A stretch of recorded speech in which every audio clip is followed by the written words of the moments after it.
welcome to Caribbean Chatt, the platform where Caribbean people of excellence get to tell their story. Our aim is to ensure that your contributions are acknowledged and celebrated. My guest for today is Jamaican singer, musician, writer, actor, producer, and former model, who has been transfixed on the New York reggae scene for several years. His unique, dynamic vocal style has emblazoned world-renowned stages such as Lincoln Center, Alice Tully Hall, the Village Gate, SOBs, the Ritz, the Brooklyn Bowl, Central Park Summer Stage, BB King's, and the Catalpa Music Festival, alongside Matsi Yahoo and Snoop Lion. He began his musical journey first as a keyboard player with Ken Booth, Leroy Sibbles, and Ika Mouse. Then as a backup vocalist for the reggae group, The Meditations, with whom he still performs. His solo career was launched with his Tiger Bone band, producing hit singles such as Robot Taxi, Seems the Same, Woman My Queen, and his latest single entitled Rain. He crosses over several genres of music, from reggae to jazz, embracing multiple generations.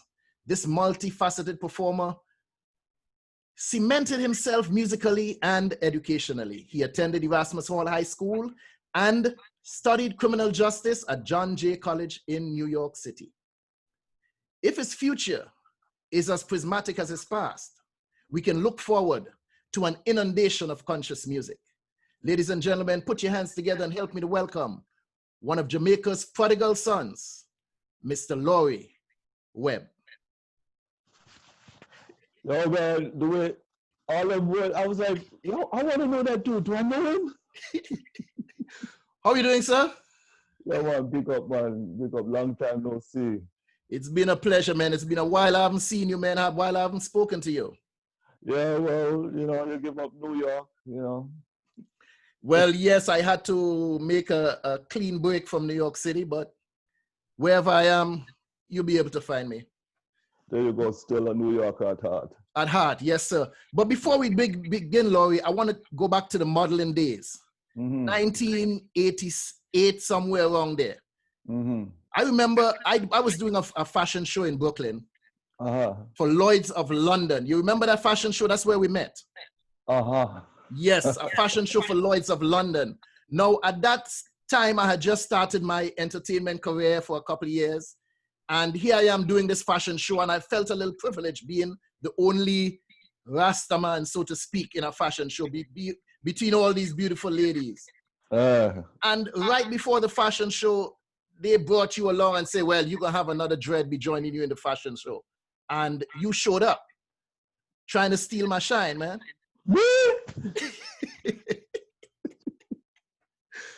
Yeah. So tell me something, man. Yes, sir. Tell me something. Over the years, with all the different stuff that you have done, did you ever get any pressure from your parents to say, go out and find yourself a real job? Well, my mom encouraged me to always have a backup plan. She said, you know, after I finished high school, she said, make sure you get a college degree in case the music thing don't work out, you know, and she was trying to encourage me to get a music degree. But since I was already in music and there were two sides of me, you know, I was always fascinated by the law and investigations and stuff. I said, okay, I'm a musician already. Let me go get a criminal justice degree and things. So my mom never really, she supported me in her way because my mom wanted me to sign contracts with people that I was working with from before anybody knew who I was, you know. So she just wanted me to be smart about what I was doing and don't let anybody take advantage of me. You know, so I never really, you know, had that fight. Every now and then she might, you know, come and give me a conversation like, Prasad, you don't think it's time you really you're getting older, you know, you need to have something in the bank, you know, you have to pay into the social security, so I'm not going to be here forever, you know. So, you know, outside of that, she was cool with me. She encouraged me. She Okay. encouraged me. You mentioned something very interesting in there. She referred to you by that name, Toussaint. I've heard people call you that over the years. Now explain something to me, man. How in the world a Jamaican brother end up with a Frenchman name? Toussaint Webb. Well, Where you get that name from? my mom was very ambitious. She wanted me to grow to be a leader. Um, and she named me Toussaint because, you know, Toussaint Louverture, Yes. he was a great man.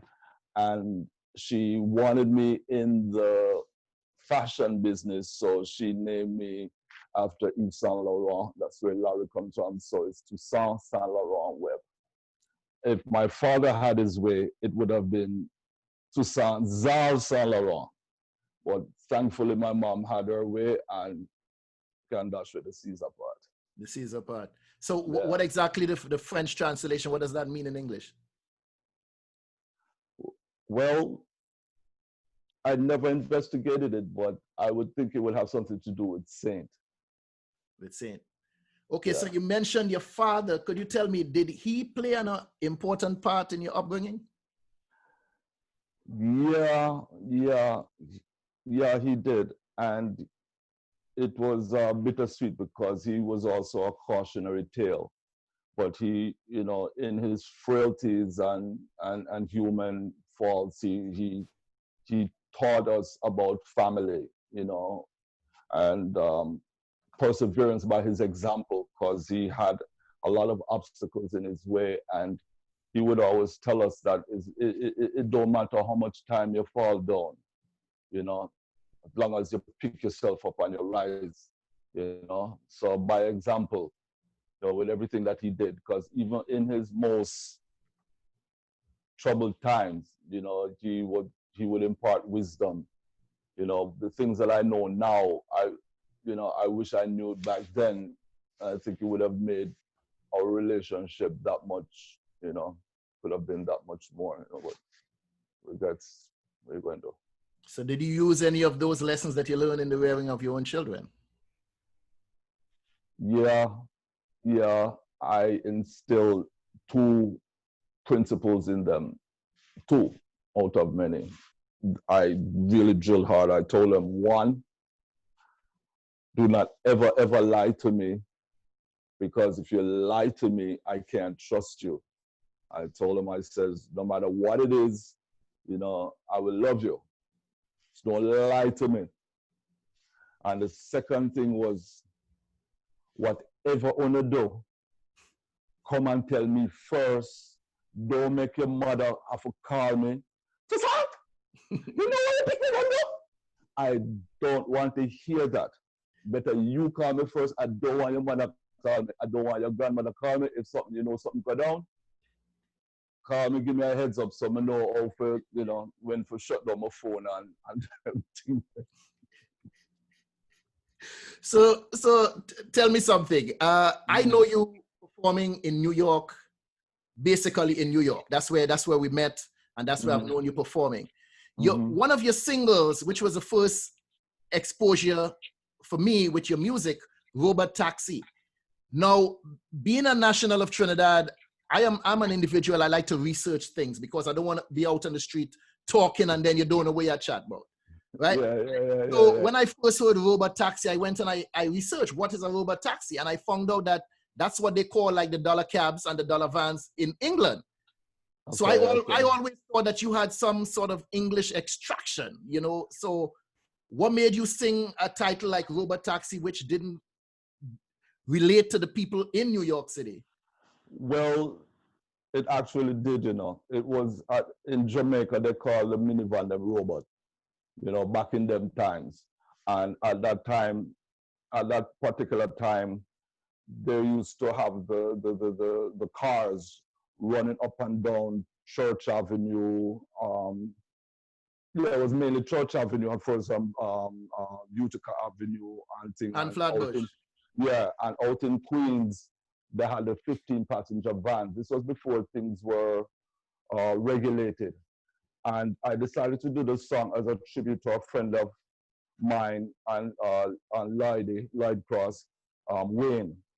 I was playing with meditations at that time, you know, as a part of meditations, and we were coming from a gig out of state, from down south, and we came through New York, and we were dropped off like between 5 and 7 in the morning, and Wayne was supposed to go home, drive home, take a shower, change his clothes, and come back and pick us up to drive upstate to another show that we had that evening. Now, the van was still packed with all our equipment and stuff.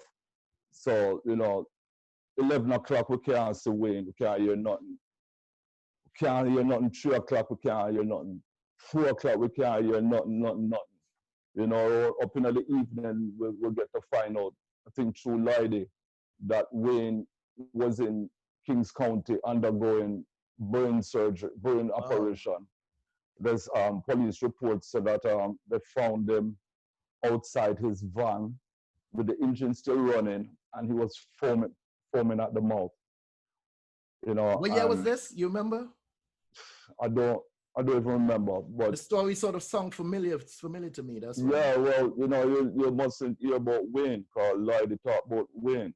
You know, and after he died, and it was under such suspicious circumstances, because one of the things that we noticed was the admission records for the hospital was altered, like it was wiped out the time that he was brought in before, because when Laury check it, you know, it was one time, and then we'll go back again, it was the next time, you know, but it was never investigated and things. So I said, you know, let me write.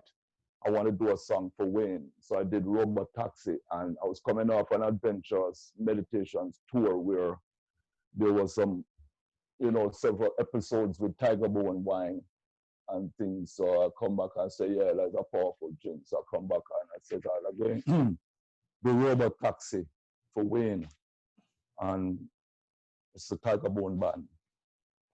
Okay, so when it comes to bookings in the States, do you find that you get the same amount of respect as an artist coming out of Jamaica? Well, I find that I've gotten respect from the people that seen my work and, you know, and have experienced me here. But as far as my work, I find that overseas, I tend to get a bit more love from overseas. Okay. You know, which is fine. I would love to perform in Jamaica. I would love to, but I don't know, because, you know, what's hard in Jamaica, you know, I don't do that. You don't cater to that right now. I don't do that. I do what feels good to me. And right now, my thinking is that I was born in Jamaica. I love reggae music, you know. And what city? What parish you from? What city? What town? St. Andrew. Okay. Yeah. And I don't feel that my reggae music has to sound in any particular way, you know, or I have to meet any particular criteria, which has been part of my problem, part of my challenge, because you'll have certain folks out there who reggae, you know, will want to say, well, you know, you need more of this or you need more of that, or come it does. That's not really reggae. I'm like, yo, son, you know, just chuck off a bridge and love me. Throughout this musical journey, entertainer journey, has it ever been, have you ever chased stardom, or has it always been about the craft? Stardom.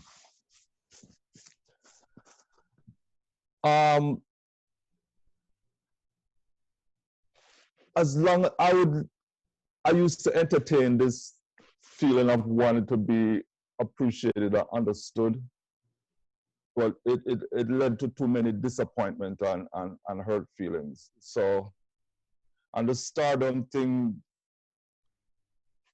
I don't know, man. It never seemed to work out too good for a lot of people who were up there in the stardom.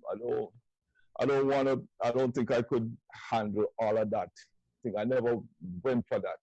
You know, I just want to do whatever I do, I just want to be the best at it.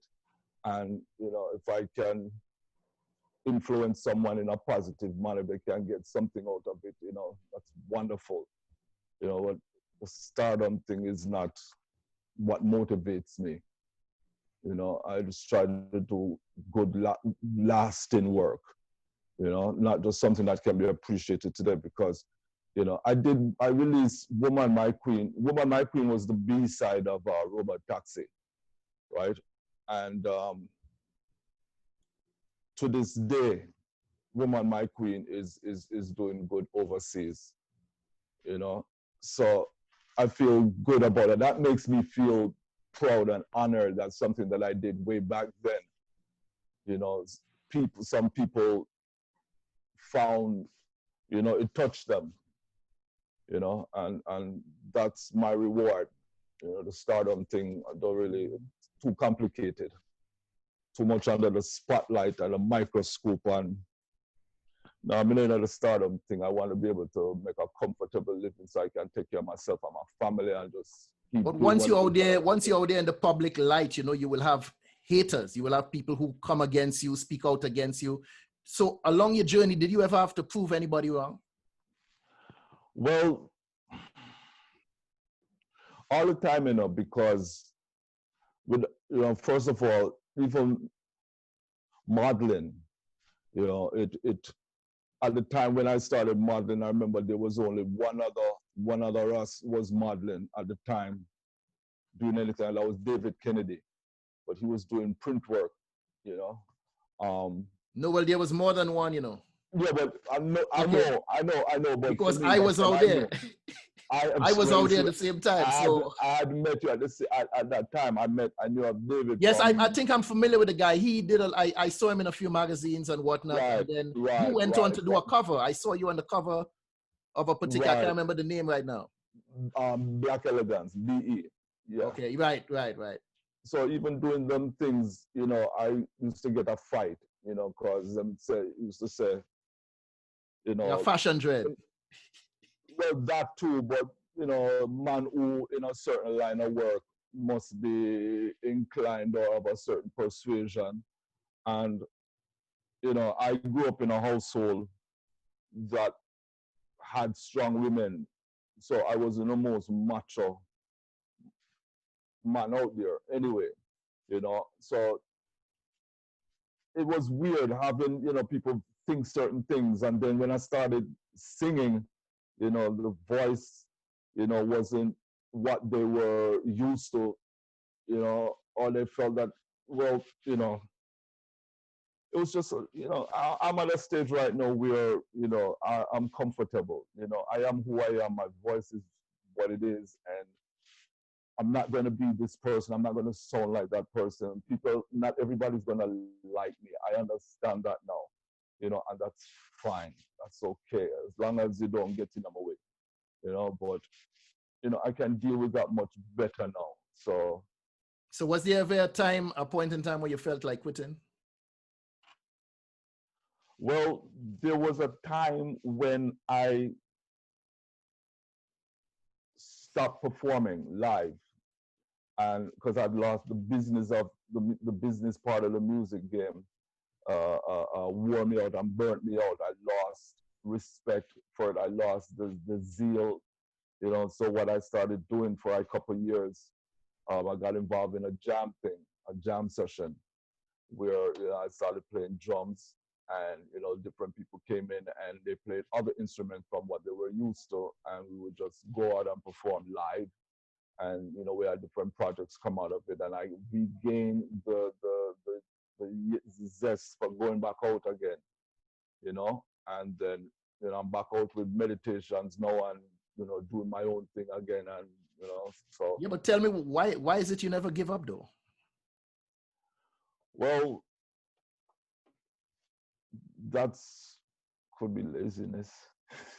No, lazy to give up? No, that's a good thing. Well, you know, okay, when you're doing something, right? when you're doing something, whatever it is, you have to be the one who can answer the question, did I give it my all? Did I do my best? Did I do everything that I could that was necessary in order to get the thing done? It's easy to lie to other people and tell them, you know, and to say, yeah, well, you know, I'm gonna get a shot and thing, you know. But did you actually give it a shot? Did you practice your craft? You know, did you invest time in your craft? Did you invest energy in your craft? Did you properly learn your craft? Did you do all that you could? Are you sure? You know, so if I can't answer in the affirmative that I did everything that I could, you know, then I can't give up. You know, this is what I enjoy doing. This is what I love doing, and my mind automatically flows in that direction. So now, being the frontline singer in a band that has been established for so long, the Meditations, how has that improved your social life? Well, remember, you know, I've been affiliated with Meditations from back in the 70s because I was the keyboardist, you know, through. Yeah, but being on the front line though, you get a different attention when you're up front. Yeah, yes. Well, when we work, I try to, after the shows, I'm back in the vehicle, back in the hotel, back in the bed with my Netflix, or, you know, just silence. You know, I find that a lot of people, some women, you know, some people, they're attracted to the idiot where run up and down on stage, you know, I think and I give my all, you know, but when I'm done, you know, I'm signed off, I'm done. I don't really like to talk and socialize. And do you have some sort of spiritual routine that keeps you grounded? My mom, my two sisters, and my two children. That's my spiritual routine. I talk to them, you know, and if I'm down, you know, they will tell me the right things, you know. Yeah, you idiot. That make them people there. You know, but when the people there for some more to get, you know, but I try to, you know, when I rise in the mornings and I do my stretching and stuff, I try to get I settle my mind and try to settle all the noise and thing, and, you know, and try to be present. You know, that's my challenge, you know, to be present in moments. And I just try to get myself up and try to promise myself to be the best person that I can be for that day, and that I can, you know, be present in every one of these moments, because, you know, I'm appreciating life and my people, since, you know, so many of them are falling away, you know, and falling down. And so I, you know, that's my thing, you know. I don't have any ritualized things I do to, you know, I just try to get myself in balance, you know, with myself, you know. So how do you eliminate distractions? Well, can't eliminate distractions, you know, because you have to understand the distraction of a job for them. The distractions, job and responsibility. Yeah, but as an actor, you know this. Sometimes before you get on stage, you have to put yourself in that zone, go through that spiritual thing, as I mentioned before. Right. And right. sometimes, okay, I've done a lot of comedy work on stage, and the play's supposed to be funny to the people in the audience, and not necessarily funny to you, because if you deliver the funny line, you're not supposed to laugh, even though it's funny. You still have to maintain your composure. So how do you eliminate those distractions, the naysayers, and the ones? Yeah. Okay. Well, I look at it like this. They're all material for me, you know, and they come at me, they end up in a song, they end up in a poem, they end up in a script, you know, and I welcome it all. So I don't, you know, That's how I look at it. I silence the noise because I'm like, at the end of the day and at the end of the night, you know, when I reflect, I'm going to be like, okay, yeah, that's cool. You know, and a rhythm will start playing. You know, I'll come up with a rhythm and then I'll remember a situation and how people interacted in the situation and the outcome of the situation, and recognize that I'm not the only one who's ever been in that situation, you know, and it becomes a song, or, you know, it becomes a part of writing, you know. When you go to the studio, tell me something. What do you listen for when you're in the studio? How do you know that you have an honest recording? Well, the first thing is for me to have an honest person behind the board. You know, I have to trust the person that I'm working with, because it's a very intimate situation, because, you know, you're basically stripping yourself naked, you know, and I have to trust who I'm working with, you know, and from my head, you know, I have the head nod in the song, you know, and I see the head nod, you know, I know I got a good thing, you know, and I just trust that they'll do the sonic enhancement and any input that they offer me, that it's coming from a good place. Mm-hmm. That's why I don't work with a lot of people, because it's a trust thing, you know, because I've can tell you, I know of situations where individuals have had their projects deliberately sabotaged, you know, so. But when it's all said and done, you know, when you complete a song, it's no longer yours. It now belongs to the public. Mm-hmm. And you now have to put yourself on the spot, putting yourself before a judge and jury to be judged in terms of what it is you wrote, how it is you arrange it, how you sang it, how you're singing it, and how you're performing it on stage. Do you still experience any type of nervousness before you get out on stage? All the time. Every time. Every time. Anybody that works with me can tell you, yeah, I'm a bundle of nerves. But I look at it that it's not, I don't look at it as being nervous and thing. I know I know what it is, but I call it excitement. You know, and if I don't feel that, you know, then, you know, just the honor, but I'm always nervous. Before I do anything, even before I called in for this interview, I was nervous. You know, that's just me. But it's me, man. Come on, we're going back, what, 31 years? Over 30 years. Yeah, but, you know, it's still, you know, that's just how I am. And it's just to manage the thing, you know. It's just like as an actor, you know, you're up there and it's about managing your nervousness. You know, your nervous energy. You have to learn how to make that you have to know what to do with it. You know, how to, you know, so everything has its purpose. You know, it's up to you to how do you use energy. You have a scene may call for manic energy, and you get a chance to release that, and then, you know, you're second down and you're in the flow now. Right. So it's the same thing, you know, it's pretty much the same thing. But let me ask you something though before you leave. As an individual who have done so much in so many different industries, do you think that there are still untapped possibilities for you? Oh, yes, man. I haven't even begun yet. I am being sort of pressured to do a one-man show, which I find exciting and terrifying, you know.